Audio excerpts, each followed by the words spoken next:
One of the things that Doc did is that he began to investigate the relationship of motor and sensory innervation as it related to the homuncular nucleus in the brain. The ability of the brain to communicate, again, with the body. And the thing that Doc always said is that the mind, or the subconscious mind, was the greatest doctor and physician in the whole world. It records every scrap of information that has ever taken place.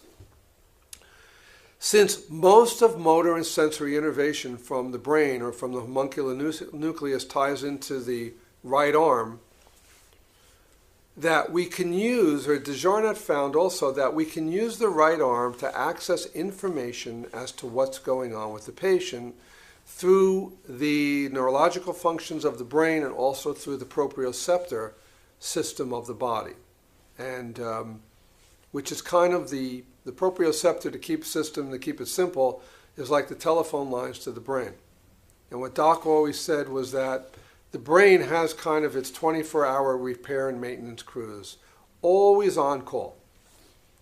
And as long as the repair crews are on call and all those lines of communication are hooked up, the body's happy. What happens, though, is that proprioceptors can turn off or shut down so that the brain or the repair crews can't send out or look at an area and see that there's a problem there. When you use right arm, what we call mind language testing, you have the ability to be able to assess what's going on with every component aspect of your patient. Now, those again that are listening in tonight that are acupuncturists or chiropractors or kinesiologists or whatever, there's a lot of misconceptions and misunderstandings as it relates to muscle testing. And being involved and around the profession now for almost 40 years, and being mentored and having as a good friend of mine, Dr. George Goodhart, the founder of Applied Kinesiology,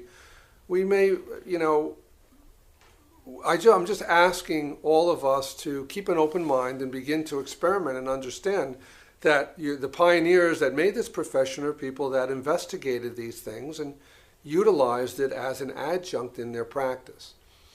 Also, Dr. Reese was also a diplomate in orthopedics, a postgraduate course in our profession.